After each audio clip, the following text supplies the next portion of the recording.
Hi everyone, my name is Eras and today we are going to discuss about the next lecture, and in this lecture we will cover some objective questions, right? We have solved so many different questions in the earlier classes or previous classes, and similarly in these classes we will also deal with so many different questions, but the questions will be based upon the multiple choice questions. All right, obviously yes. तो इन्हीं सारी चीजों को ध्यान में रखते हुए अब मल्टीप्लाई चॉइस क्वेश्चंस को सोल्व करते हैं। देखो, एक बात को याद रखना कि बहुत सारे स्टूडेंट्स का ये शिकायत रहता है। मैंने खुद जब बच्चों को पढ़ाते थे कई सारे स्कूल्स में जा करके, तो कहते हैं हर एक क्वेश्चन तो बन जाता है सर, लेकिन ऑब्जेक्टिव ही नहीं बनता, हमको याद करना पड़ता है। अब पता है ऐसा क्यों हो पा रहा है? ऐसा इसलिए हो रहा है डियर, क्योंकि आप जो है वो चीजों को समझ ही नहीं रहे, उसका कॉन्सेप्ट को समझ ही नहीं रहे, उसको लॉजिक को आप समझ ही नहीं रहे, जान ही नहीं रहे हो। आप सिर्फ और सिर्फ उसे बस नाम लिए जा रहे हैं। मतलब क्या हुआ? बस पढ़े जा रहे हैं, उसको गहराई को समझिए, एक शब्द से जोड़ना सीखिए एक दूसरे को, तब जाकर के ऑब्जेक्टिव क्वेश्चन जो है वो आपसे डील होगा। नहीं तो अगर ऐसे ही ऊपर ऊपर पढ़ोगे तो फिर ऑब्जेक्टिव क्वेश्चन आपसे नहीं ही बनेगा, राइट? तो थोड़ा सा कॉन्सेप्ट आपको लेना चाहिए और कुछ खास नहीं, राइट? चलो, समझ गया? तो कॉन्सेप्ट के बेस्ड पे ही ये सारे के सारे ऑब्जेक्टिव जो है वो बन जाएगा। बहुत ही आसान है, याद रहे कि जो कुछ भी मैंने तुझसे बतलाया है, मैंने तुझे पढ़ाया है, उसी के आधार पर जो है वो क्वेश्चंस जो है वो पूछे जाएंगे, और कुछ खास नहीं, राइट? तो इसे नोट कीजिए। मल्टीपल चॉइस क्वेश्चंस है, राइट? यानी कि शॉर्ट में बोलते हैं इसको एमसीक्यू। एक लाइन का ऑब्जेक्टिव होता है, टिक मारना होता है बस। क्वेश्चन नंबर 46 है कि which part of the plant gets carbon dioxide from air in photosynthesis. Plants का कौन सा ऐसा पार्ट है जिसके थ्रू वो क्या बोलते हैं, जिसके थ्रू कार्बन डाइऑक्साइड को लिया जाता है? प्लांट्स को चाहिए कार्बन डाइऑक्साइड फोटोसिंथेसिस करने के लिए, तो प्लांट्स के कौन सा हिस्सा से फोटोसिंथेसिस जो है वो एंट्री लेता है? ठीक है, तो स्टोमाटल पोर, राइट? मैंने बताया है आपको। अब देखिए ये ऑप्शन में क्या रूट हेयर है, वो क्या स्टोमाटा है, क्या लीफ वेंस है, क्या सेपल्स है? नहीं, ये सब कहां से? तो करेक्ट आंसर जो है वो ये हो जाएगा, दैट इज द स्टोमाटा। ठीक है, stomata is the correct answer, right? If you wants then you can write it. आप चाहो और आप इसे लिख डालो। चलिए, लिख लिया, मिटा दें? Any how, I am just kidding. अब देखिए क्वेश्चन नंबर 47 को डील करने का प्रयास करते हैं, राइट? तो क्वेश्चन नंबर 47 को अच्छे से ध्यान से देखो और समझने का प्रयास करो। क्वेश्चन नंबर 47 है, plants take carbon dioxide from the atmosphere mainly through. Plants जो है वो क्या लेता है? Carbon dioxide from the atmosphere mainly through their. Mainly through their यहाँ पे लगा दिया, पहले जैसा ही क्वेश्चन है, बस पहला क्वेश्चन से थोड़ा सा अलग कर दिया। यानी कि ज्यादातर जो प्लांट्स है वो सबसे ज्यादा कार्बन डाइऑक्साइड को कहाँ से लेता है? तो उसके पत्ते से ही लेगा, है कि नहीं? तो that is the correct answer. देखते हैं, रूट्स से, स्टेम से, क्या फ्लावर्स? नहीं, तो लीफ से। सबसे ज्यादा जो है वो कार्बन डाइऑक्साइड जो है वो पत्ता से ही वो प्लांट्स जो है वो ऑब्टेन करेगा, I mean to say that की बोलेगा, राइट? Obviously yes. तो आई होप कि चीजें जो है वो स्पष्ट हो रहा होगा, है ना? अब देखिए क्वेश्चन नंबर 48 है, अब इसे सीखने का प्रयास किया जाए, राइट? क्वेश्चन है कि कस्काटा, कस्काटा को हिंदी में अमर बेल कहते हैं। अमर बेल का इंग्लिश मीनिंग हुआ कस्काटा, राइट?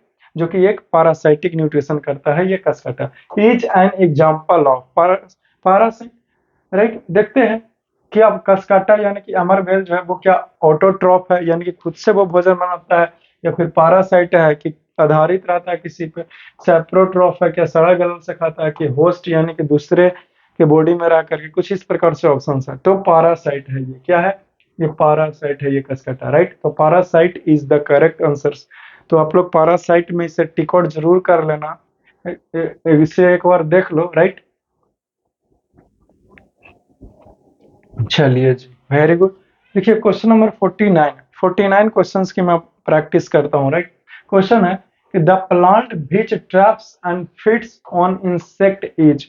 यानी कि कुछ प्लांट्स का आपको नाम दिया गया, तो वैसा प्लांट्स को आप सिलेक्ट करके टिक आउट करो जो क्या करता हो, तो जो इंसेक्ट को खाता हो, इंसेक्ट को ट्रैप करता है, इंसेक्ट को फंसा करके खा जाता है।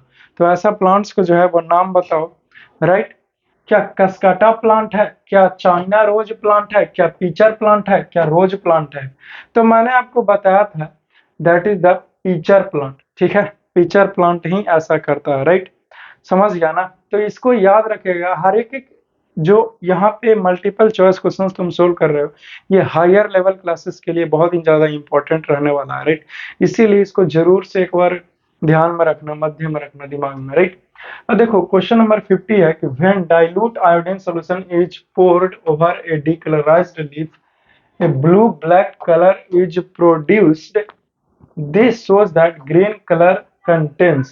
ध्यान से पढ़िए, जब डाइल्यूट आयोडीन सॉल्यूशन को डीकलराइज्ड ग्रीन लीफ पर, यानी कि पहले पत्ता ग्रीन था लेकिन उसका ग्रीन यानी कि क्लोरोफिल को हटा दिया गया पानी में बॉयल करके, मैं बता रहा हूँ यहाँ पर नहीं लिखा है, तो उसके ऊपर जब आयोडीन सॉल्यूशंस को हमने पुट किया, डाला 2-3 ड्रॉप, ठीक है ना, तो एक ब्लू ब्लैक कलर का निर्माण हो गया, मतलब कि उसको उस पत्ते का कलर जब ब्लू ब्लैक कलर हो गया, राइट। तो दिस शोज, तो ये क्या दर्शाता है, द ग्रीन लीफ, यानी कि जो पत्ता पहले हरा था वो क्या दर्शाता है, वो कि उसके पास क्या है।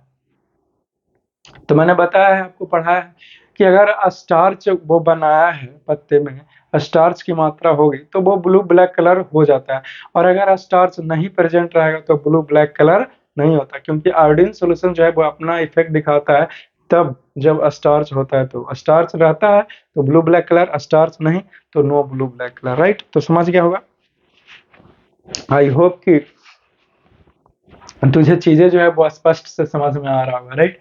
अब देखिए क्वेश्चन नंबर 51 को सोल्व करना, राइट। क्वेश्चन नंबर 51 है जी, the stem of one of the following plants can do photosynthesis, यानी कि जो स्टीम्स होगा किसका, तो एक प्लांट्स का वो फोटोसिंथेसिस कर सकता है। This plant is, this plant is, फिर से पढ़ते हैं, the stem of one of the following plants can do photosynthesis, तो दिस प्लांट इज। देखिए एक टॉपिक हमने पढ़ाया था कि जो प्लांट्स है वो सिर्फ और सिर्फ पत्ते से ही नहीं बल्कि अदर देन लीव्स पार्ट से भी फोटोसिंथेसिस किया जा सकता है। तो मैंने बताया था डेजर्ट प्लांट्स के बारे में, कैक्टस प्लांट्स के बारे में, राइट। कि जो कैक्टस होते हैं जो मरुस्थल में होता है, तो वो कैक्टस के पास तो कोई पत्ता नहीं है, तो वो आखिरकार क्या, वो फोटोसिंथेसिस करने के योग्य नहीं, क्या उसका अधिकार नहीं कि वो फोटोसिंथेसिस करके वो जिंदा रहे। अरे करता है जी, लेकिन पत्ता नहीं है तो पत्ता के अलावा करेगा, यानी कि वो अपना ब्रांचेस से कर लेगा, अपना स्टीम से, ये सब से जो है वो फोटोसिंथेसिस वो करता है, राइट। ऑप्शन देखते हैं, क्या मशरूम होगा, क्या क्रोटोन होगा, क्या कसकटा होगा, क्या कैक्टस होगा, तो करेक्ट आंसर जो है वो कसकटा होगा, सॉरी कैक्टस होंगे, राइट। तो आप लोग इसे जरूर टिक आउट कर लेना, ठीक है ना।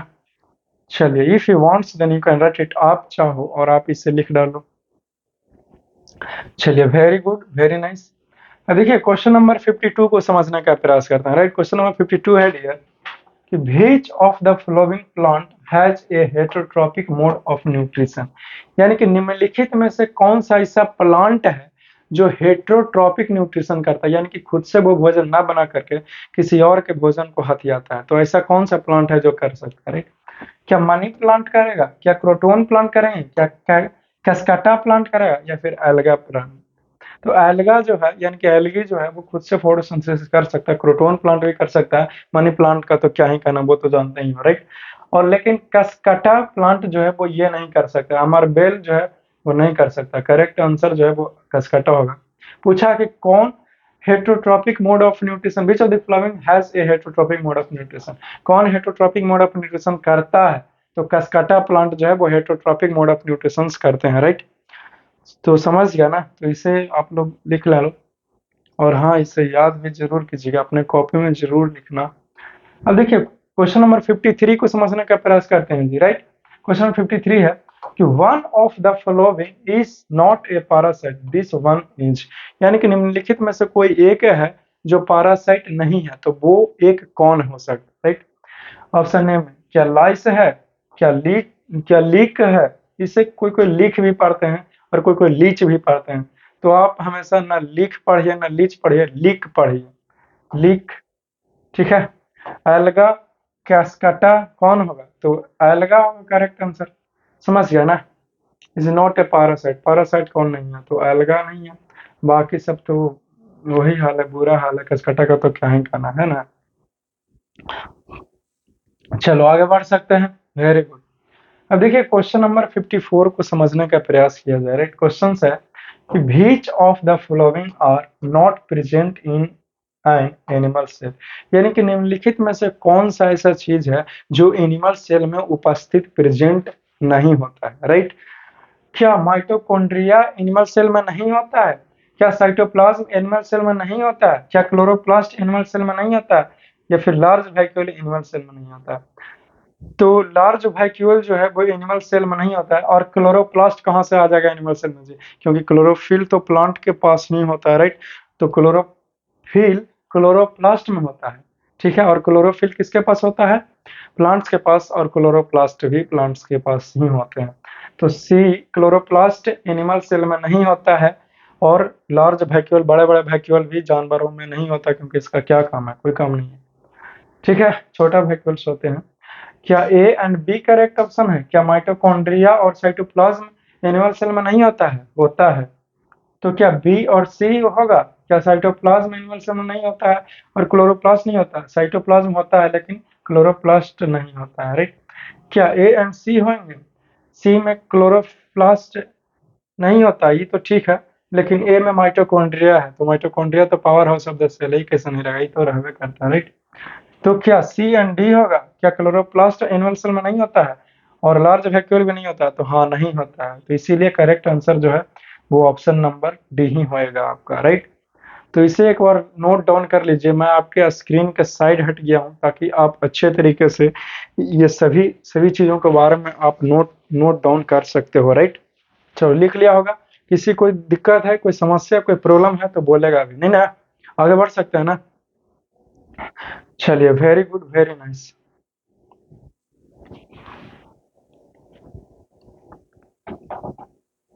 चलिए देखिए, और भी ऑब्जेक्टिव क्वेश्चंस है हमारे पास, तो इन सभी ऑब्जेक्टिव क्वेश्चंस को वन बाय वन करके हम लोग डील करने का प्रयास करते हैं। राइट, देखिए क्वेश्चन नंबर 55 है। ठीक है ना, question number 55, which of the following can make its own food, यानी कि निम्नलिखित में से कौन सा ऐसा है जो खुद से भोजन जो है वो बना सकता है। राइट, यही आपका क्वेश्चन है। तो क्या दिक्कत है? कोई दिक्कत नहीं है, डील कर लेंगे, है कि नहीं? तो चलो ऑप्शंस को पढ़ने का प्रयास करते हैं। क्या जिराफ खुद से भोजन बना सकता है? अरे नहीं। गोट नहीं। ग्रास, घास।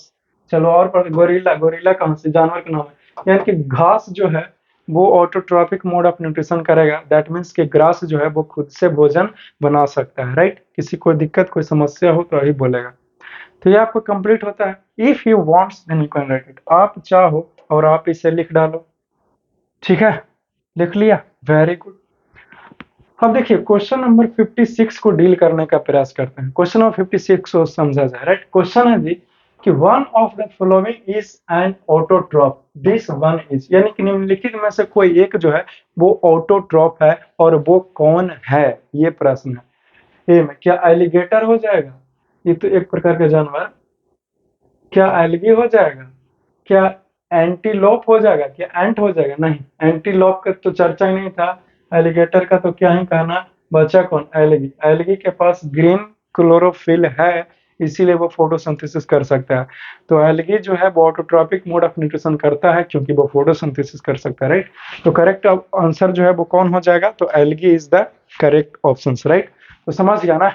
चलिए, very good, very nice. I hope कि तुझे जो है वो चीजें को स्पष्ट तरीके से समझ में आ रहा होगा, कहीं कोई कंफ्यूजन नहीं होगा। राइट, चलिए क्वेश्चन नंबर 57 है, the process of photosynthesis converts solar energy into, जो प्रक्रिया है फोटोसिंथेसिस का, तो फोटोसिंथेसिस सन से निकला हुआ सोलर एनर्जी को किस चीज में कन्वर्ट कर देता है? फोटोसिंथेसिस तो केमिकल एनर्जी में कन्वर्ट कर देता है। मैंने आपको बार बार बताया था इस टर्म के बारे में, तो इसका ध्यान रखा करो अपने दिमाग में। राइट, तो पहला मैं क्या, काइनेटिक एनर्जी में वो कर देगा। अरे ये कहाँ से गई फिजिक्स वाला चीज? केमिकल एनर्जी में। हाँ, लेकिन फिर भी पूरा पढ़ेंगे, बिना ऑप्शंस पूरा पढ़े हुए कभी भी टिकट हमें नहीं लगानी चाहिए। समझ गया ना? इसलिए पूरा जरूर पढ़ना है। क्या पोटेंशियल एनर्जी में? क्या न्यूक्लियर एनर्जी? न्यूक्लियर एनर्जी कहाँ से? तो केमिकल एनर्जी में बदल जाता है solar energy, sun energy into chemical energy during photosynthesis, और वहीं जो है वो फूड के रूप लेता है। राइट, तो इसे अच्छे तरीके से जरूर एक बार टिकट कर लो और इसे नोट डाउन भी जरूर कर लेना।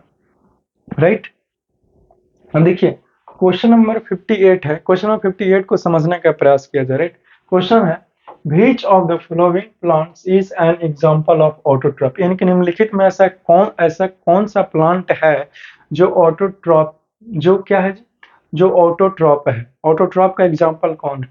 क्या मशरूम है, क्या ईस्ट है, क्या ब्रेड मोल्ड है, कि मिमोसा है? तो करेक्ट आंसर जो है वो मिमोसा। मिमोसा जो है वो ऑटोट्रॉपिक मोड ऑफ न्यूट्रिशन करता है। अगर इसके बारे में नहीं जानते हो तो कोई दिक्कत नहीं है, एक नंबर का तो चीज ही है, इसको याद कर लेना कि मिमोसा जो है वो ऑटोट्रॉपिक मोड ऑफ न्यूट्रिशन करता है। राइट, चलिए क्वेश्चन नंबर 59 को समझने का प्रयास करते हैं। राइट, क्वेश्चन नंबर 59 है which of the following is a heterotroph, यानी कि निम्नलिखित में से कौन सा ऐसा चीज है जो हेटरोट्रॉप है या फिर हेटरोट्रॉपिक न्यूट्रिशन करता है। राइट, क्या मिमोसा करेगा? अरे नहीं, ये तो है ऑटोट्रॉपिक करता है। अभी ना देखे, क्या मशरूम करेगा, क्या मैंगो? मैंगो कहाँ से? मैंगो प्लांट, मैंग्रोव ये भी प्लांट ही है, तो ये तो ऑटोट्रॉपिक करेगा। बच्चा कौन? ये मशरूम, ठीक है ना। तो देखिए मशरूम जो है वो हेटरोट्रॉपिक मोड ऑफ न्यूट्रिशन कर लेगा। राइट, करता है, क्योंकि यहाँ पे देख सकते हो ऑटोट्रॉपिक मोड ऑफ न्यूट्रिशन में पूछा था, तो ऑटोट्रॉपिक सिर्फ और सिर्फ मिमोसा था, मतलब कि ये तीनों जो है मशरूम भी हेटरोट्रॉपिक ही हो गया। तो मशरूम के बारे में तो पता चलेगा भाई, इसीलिए ये करेक्ट आंसर हो जाएगा, है कि नहीं। तो कभी कभी जो क्वेश्चंस होता है वो पिछले क्वेश्चंस से ही दे दिया जाता है या फिर मिलता जुलता रहता है, तो आप उसका फायदा जो है वो उठा सकते हो, चीजों को क्लियर कर सकते हो। राइट, किसी को कोई दिक्कत, अभी भी किसी को कोई प्रॉब्लम है तो बोलेगा, नहीं है? चलिए, वेरी गुड, वेरी नाइस, ये स्पष्ट होता है। अब देखिए क्वेश्चन नंबर 60 को डील करते हैं। Which of the following are saprophytes, यानी कि निम्नलिखित में से कौन सा ऐसा ऐसा चीज है जो सैप्रोफाइट्स है। सैप्रोफाइट्स मतलब जो डेड एंड डिकेइंग मैटर से भोजन प्राप्त करता है। क्या मैंगो हो जाएगा, क्या मशरूम हो जाएगा, क्या ईस्ट हो जाएगा, या फिर याक हो जाएगा? तो यहाँ पे बताया गया ए एंड बी, क्या मैंगो और मशरूम हो जाएगा, या फिर बी एंड सी यानी कि मशरूम और ईस्ट हो जाएंगे, या फिर सी एंड डी यानी कि ईस्ट और याक हो जाएगा, या फिर ए एंड डी यानी कि मैंगो और याक हो जाएगा? तो नहीं, कौन सा सही होगा?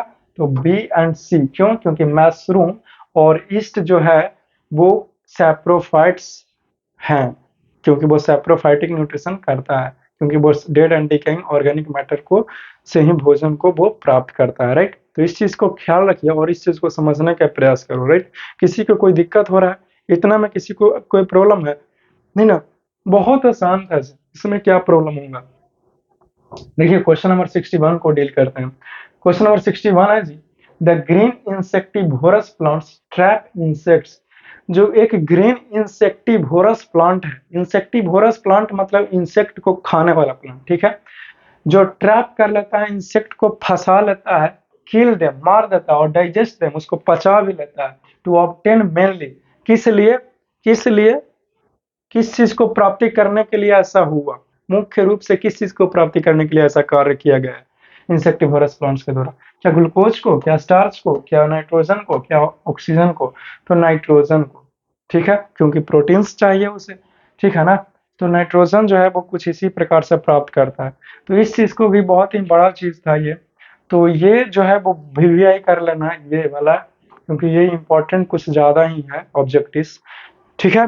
तो आई होप कि मैं जैसे जैसे बोलता हूँ वैसे वैसे आप चीजों को स्पष्ट होता होगा और मेरी बातों को आप फॉलो करते हो ना, अच्छी बात है। अब देखिए क्वेश्चन नंबर 62 को डील करते हैं। राइट, क्वेश्चन नंबर 62 है which of the following show symbiosis. Symbiosis जो है वो कौन शो करता है? सिम्बायोसिस बताते थे, थे आपको, मैंने बताया भी है कि दो को रहेगा और दोनों एक दूसरे को हेल्प करता है भोजन को प्राप्ति के लिए, तो ये सिम्बायोसिस रिलेशनशिप होता है।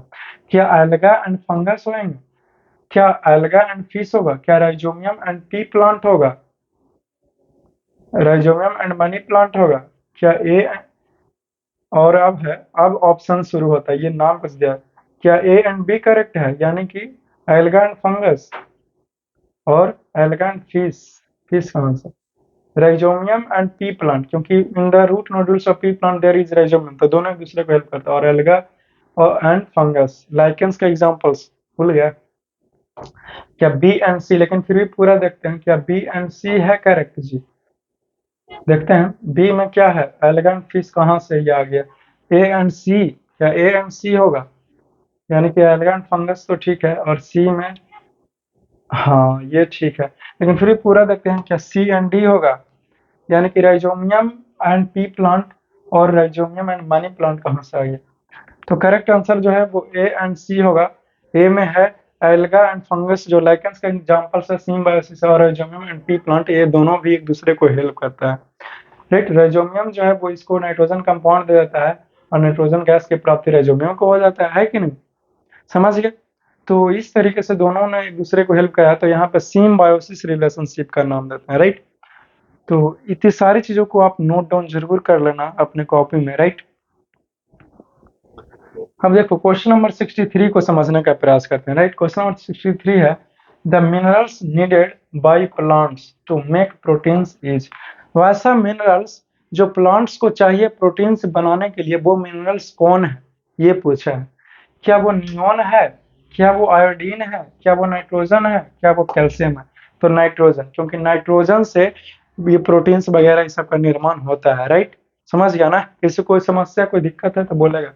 देखिए क्वेश्चन नंबर 64 को समझने का प्रयास करते हैं जी।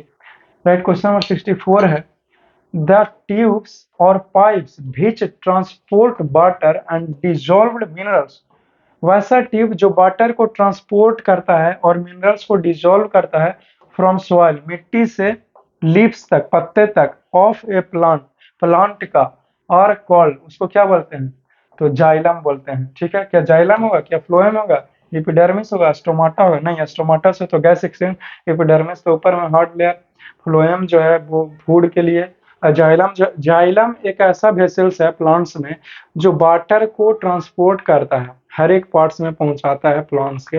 तो करेक्ट आंसर जो है वो जाइलम ही होगा। ठीक है ना, ये भी इंपॉर्टेंट है और इसके बारे में और 9th क्लास में डिटेल में जानना होगा। तो वहां कैसे पढ़ोगे, जब अभी से तैयार रहोगे तब ना, और नहीं तो क्या। चलिए इसे लिख लीजिए, इसे जरूर से एक बार लिख लेना, और कहीं कोई कंफ्यूजन रहे तो जरूर बताइए आप लोग। चलो इसे लिख लिया है ना, वेरी गुड, आगे बढ़ सकते, देखते हैं अगर ऑब्जेक्टिव क्वेश्चंस, हाँ अभी है ऑब्जेक्टिव क्वेश्चंस। राइट, तो और भी ऑब्जेक्टिव क्वेश्चंस है, उससे भी देख लेते हैं, लास्ट ऑब्जेक्टिव क्वेश्चंस, ये अब लास्ट हो जाएगा 70 तक ही। राइट, देखिए क्वेश्चन नंबर 65 है, इसे समझने का प्रयास करते हैं। राइट, क्वेश्चन है which of the following is not required for photosynthesis by the green leaves of a plant, यानी कि निम्नलिखित में से कौन सा ऐसा चीज है जो फोटोसिंथेसिस के लिए उपयोगी नहीं है, या फिर फोटोसिंथेसिस के लिए वो जरूरत का चीज नहीं है। तो जानते हैं कार्बन डाइऑक्साइड, ये तो जरूरी है। ऑक्सीजन, ऑक्सीजन का क्या काम है, क्योंकि कार्बन डाइऑक्साइड चाहिए होता है, लेकिन पूरा देखते हैं और भी कुछ है क्या, सनलाइट ये भी चाहिए ही होता है, वाटर तो चाहिए ही होता है। ये ऑक्सीजन जो है वो फोटोसिंथेसिस के लिए प्राप्ति ना भी रहे ना भी मिले ऑक्सीजन, ठीक है ना, तो भी कोई दिक्कत वाली बात नहीं है। राइट, समझ गया। तो करेक्ट आंसर जो है वो ऑक्सीजन ही होएगा। राइट, अभी किसी को कोई दिक्कत है, समस्या, किसी को कोई प्रॉब्लम नहीं होगा, वेरी गुड। देखिए क्वेश्चन नंबर 66 8 को डील करते हैं। Right, the simplest food produced during photosynthesis is, सबसे आसान भोजन जो फोटोसिंथेसिस के समय प्रोड्यूस होता है, उसका निर्माण होता है, जिसके लिए प्लांट्स जो है वो फोटोसिंथेसिस करता है, तो वो फूड कौन है, कौन सा है। क्या स्टार्च है, डायरेक्टली कहाँ से, सेल्यूलोज है, क्या ग्लूकोज होंगे, या फिर सुक्रोज होंगे। तो करेक्ट आंसर कौन सा है, ग्लूकोज, क्योंकि ग्लूकोज ही बनता है C6H12O6, बार बार मैंने पढ़ा था, तो वो क्या है जी, वो ग्लूकोज ही तो है। राइट, इससे कोई दिक्कत हो रहा है, पढ़ा था ना फोटोसिंथेसिस के समय में। देखिए क्वेश्चन नंबर 67 को डील करते हैं। राइट, क्वेश्चन नंबर 67 है which part of A plant is called its food factory, plants का ऐसा कौन सा भाग है या फिर ऐसा कौन सा पार्ट है जिसे हम लोग फूड फैक्ट्री के रूप में जानते हैं। तो ऐसा कौन सा पार्ट है। राइट, तो लीव्स, पत्ते उसके, मैंने बताया है आपको, और सिंथेसिस ऑफ फूड भी वहीं होता है, पत्ते में ही होता है। राइट, क्या स्टीम होगा, रूट्स होगा, ब्रांचेस होंगे, क्या लीव्स होंगे। तो करेक्ट आंसर लीफ, यानी कि लीव्स होंगे। लीव्स का भी हिंदी में पत्ता ही हुआ, और लीफ मीन्स भी पत्ता ही हुआ। राइट, तो if you wants then you can write it, आप चाहो और आप इसे लिख डालो। चलिए आपने लिख लिया, बहुत अच्छे, वेरी गुड। अब देखिए क्वेश्चन नंबर 68 को डील करते हैं। राइट, क्वेश्चन नंबर 68 है in a cactus plant food is made by, cactus plants में भोजन जो है वो किसके द्वारा बना जाता है, क्या उसके ब्रांचेस के द्वारा बनाया जाता है, रूट्स के द्वारा बनाया जाता है, लीव्स के द्वारा, स्टेम के द्वारा। तो स्टेम के द्वारा भी बनाया जाता है और उसका ब्रांचेस के द्वारा भी बनाया जाता है। क्यों? क्योंकि भाई एक बात बताओ, उसके पास तो पत्ता है या नहीं, तो कैसे भोजन बनेगा? तो उसी प्रकार से बनता है जैसे कि हमने आपसे बताया अभी भी, राइट। तो क्या ऑप्शन ये दिया गया है, A B C and D, this is the option. तो वन बाई वन करके समझते हैं option A and B. Option A में है क्या ए एंड बी करेक्ट है, यानी कि उसका ब्रांच के द्वारा और क्या उसके रूट्स के द्वारा बनाया जाता है, ये ऑप्शन है, राइट। तो बोलेगा तो ऐसा कुछ भी नहीं है, रूट्स के द्वारा कैसे बनाया जाएगा? तो क्या बी एंड सी सही है क्या, रूट्स के द्वारा और लिव्स के द्वारा? लिव्स भी नहीं है उसके पास, ये कैसे सही हो सकता है? ओनली सी, क्या लिव्स के द्वारा? लिव्स तो है या नहीं। तो फिर क्या ए एंड डी, यानी कि डी में स्टीम के द्वारा और ए में ब्रांचेस के द्वारा। तो yes, yes, this is the correct answer, right. यही जो है वो आपका करेक्ट आंसर हो गया। तो इसे एक बार टिक आउट जरूर कर लेना, राइट। यानी कि स्टीम और उसके ब्रांचेस के द्वारा कैक्टस प्लांट जो होते हैं वो काम किया जाता है, राइट, जो डेजर्ट में पाया जाता है।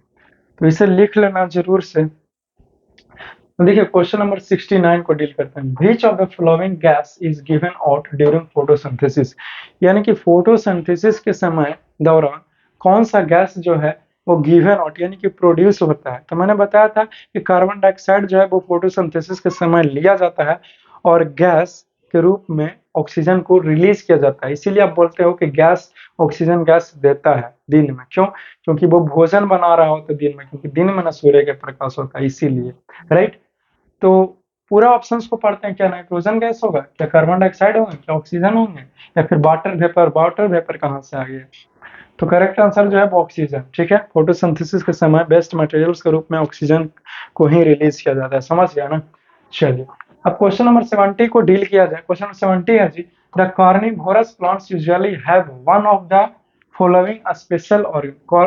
कार्निवोरस प्लांट्स के पास एक स्पेशल सा है, one of the following specialised organs, एक स्पेशल सा ऑर्गन्स है टू कैच देयर प्रे, उसका उसके प्रे को, उसके शिकार को पकड़ने के लिए, ठीक है ना। कार्निवोरस प्लांट यानी कि इंसेक्टिवोरस प्लांट, पीचर प्लांट वो भी इंसेक्टिवोरस प्लांट ही कहलाएगा, यानी कि कार्निवोरस प्लांट यानी कि मांस मछली खाने वाला, सही सोच रहे हो। तो क्या वो स्टीम से होता है? नहीं। ब्रांचेस? नहीं। लीव्स? हाँ। Modified roots? नहीं। तो इसका पत्ता ही उस प्रकार से डिजाइन होता है, ऐसे गोलोचन की तरह, ऐसे गोला जैसा रहता है, और जैसे ही कोई बैठता है ये इंसेक्ट वगैरह सब तुरंत ढक्कन बंद हो जाता है। तो उसका पत्ता ही मॉडिफाइड हो गया है। तो करेक्ट आंसर जो है वो लिप्स होगा। अभी भी अगर नहीं लिखे हो तो मैं आपका स्क्रीन को साइड हट गया और आप इसे बहुत अच्छे तरीके से आप चाहो तो इसे लिख भी सकते हो, राइट। तो ठीक है ना। तो मुझे यकीन है कि इस लेक्चर में हमने बहुत सारे चीज़ों के बारे में डील किया है और आगे भी आपके साथ बहुत सारे चीज़ों के बारे में डील करते रहूँगा, ठीक है ना। Till then see you soon in the next class. मैं मुलाकात करूँगा आपसे नेक्स्ट क्लास में, वो भी कुछ नया अंदाज में। तब तक के लिए मैं चाहता हूँ कि ऐसे ही आप हंसते हुए रहिए, मुस्कुराते हुए रहिए, right. See you soon, have a nice day, enjoy your day, take care, love you all, take care.